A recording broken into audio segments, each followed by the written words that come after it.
네. 네, 안녕하십니까. 인생 오후의 처방전이라는 책을 읽고 있는 저자 김경철입니다. 오늘은 어떻게 보면 노화의 또 하나의 중요한 어떤 키워드입니다. 여러분들 근감소증이라고 들어봤나요? 우리가 골다공증은 뼈의 골밀도가 떨어지는 대표적인 노화 질병인데, 최근에 골다공증만큼 노화에서 빠뜨리지 않고 강조하는 것이 근감소예요. 우리가 건물이 낡아지면 어떻게 보면은 그 구조가 점점 낡아지고 지탱하던 힘들이 점점 쇠퇴해 가면서 낡은 건물로 되는 거예요.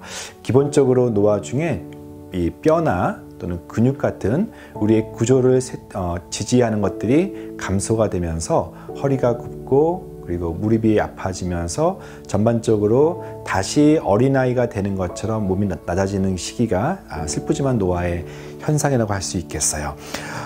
사람의 근육은요, 40세 이상부터 해마다 1%가 감소해요. 그러니까 저 같은 경우도 이제 50세이기 때문에 피크 때보다 무려 10%나 감소하는 슬픈 노화 현상을 경험하는데요.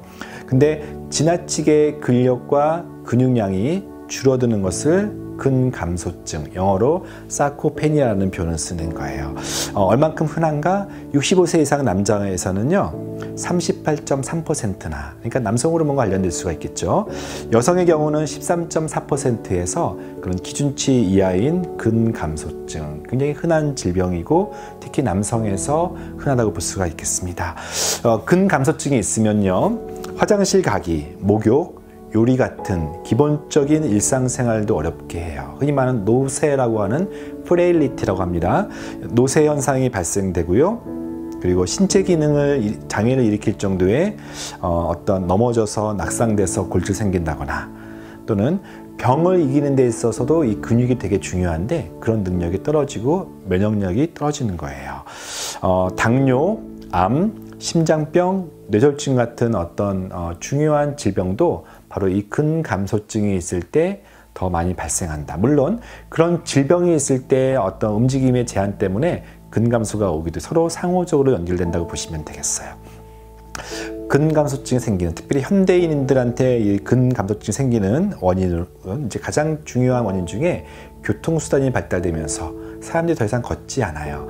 우리가 이 허벅지와 이 허리 쪽에 대부분의 근육들이 몰려 있는데 움직이지 않기 때문에 당연히 근육이 감소해요. 예전에 애니메이션 중에 월이라고 하는 거 혹시 여러분들 아세요? 그 원리에 사람들이 뚱뚱해지고 점점 비대해지면서 근육량이 점점 줄어들기 때문에 처음에는 편리하기 때문에 이런 탈 것들이 발생됐는데, 이제는 몸을 움직일 만한 근육량이 남지 않아서 이렇게 움직이는 어떤 무빙 기구가 있지 않고서는 사람들이 걷는 것을 소실하는 그런 것들이 오시게 돼요. 특별히 비만이 대표적인 사회 문제로 대두되는데, 중년 이후에 약간 음식을 적게 먹음으로써 비만을 좀 이겨보려고 하는 그런 어떤 가장 쉬운 방법으로 비만을 이기다 보니까 오히려 근육만 빠지고 체지방은 증가되는, 또는 그대로인 이런 마른 비만, 그러니까 근육은 감소했는데 어떤 체지방, 특히 내장지방 중심의 비만이 오히려 건강에 안 좋다라고 할 수가 있겠습니다. 그래서 여기에 대한 대처는 첫 번째는 많이 움직이는 것도 중요하지만 기본적으로 잘 먹는 게 중요한 건데, 그 중에 특별히 단백질 섭취를 잘하는 게 중요해요. 단백질 섭취의 부족이 근육 감소증을 일으키는 대부분의 요인들이고요.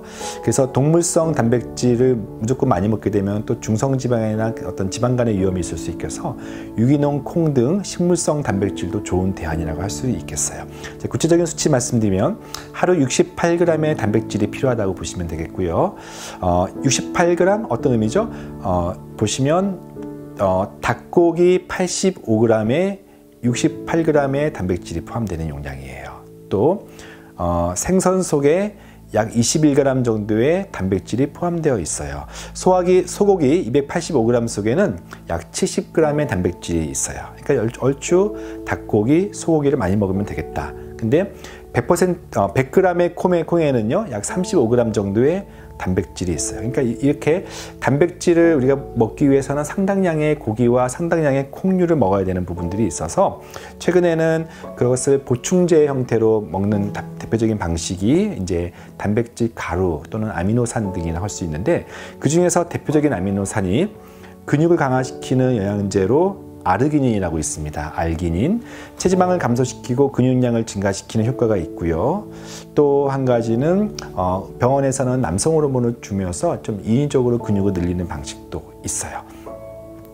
운동도 중요하죠. 그래서 근육 강화를 할 수 있는 대표적인 운동이 근육 저항 무산소 운동이라고 해요. 예를 들면 아령을 계속 움직이면 그거는 무산소 운동이 아니에요. 아령과 같은 또는 어떤 스트레칭을 해서 귀여운 밴드 같은 것을 근육을 최대한 수축한 다음에 잠시 멈추고 있는 것을 근육 저항 무산소 운동이라고 해요. 최대한 긴장을 했을 때 이것이 특별히 큰 근육들, 허벅지와 엉덩이 부분을 근육을 강화시켜주는 다양한 방식의 예를 들면 스쿼트라든지 플랭크 같은 그런 운동들이 굉장히 도움된다고 할 수가 있겠습니다. 또 한 가지는 이제 근육이 감소되면서 특히 나이 드신 노인들, 남성 노인들이나 여성 노인들이 근육이 떨어지면서 넘어지는 것들이 굉장히 많아서 이런 어떤 밸런스를 유지하는 운동들도 굉장히 중요하고요. 어떤 다리 근육과 또 평형 기능을 유지시키는 대표적인 운동이 의자에서 앉았다 일어서기, 계단 오르기 또는 이렇게 일반적인 걷기조차도 도움이 된다고 할 수가 있겠습니다. 가능한 저는 환자들한테 아파트가 만약에 24층이에요.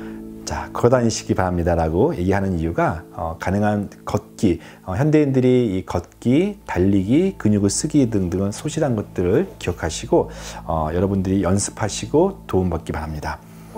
내 영혼을 위해서 매일 기도하고 말씀을 묵상하며 경건의 훈련을 하는 것처럼 내 몸의 건강을 위해서 매일 운동하고 훈련하는 습관이 필요합니다. 영혼이 잘됨 같이 몸과 마음도 건강하게 하는 것이 노년기에 중요하고 영적인 생활의 소중한 요소임을 기억하셔야 됩니다. 동시에 보이는 육체의 근육 못지않게 보이지 않는 마음의 근육 또는 영혼의 근육도 키워야 합니다. 디모데전서 4장 8절로 마무리하겠습니다. 육체의 연단은 약간의 유익이 있으나 유익이 있다는 얘기입니다. 그러나 경건은 범사에 유익하니 금생과 내생의 약속이 있느니라. 근육을 키웁시다. 근데 몸의 근육뿐만 아니라 마음의 근육, 영혼의 근육까지 키우는 여러분들이 되시기 바랍니다. 감사합니다.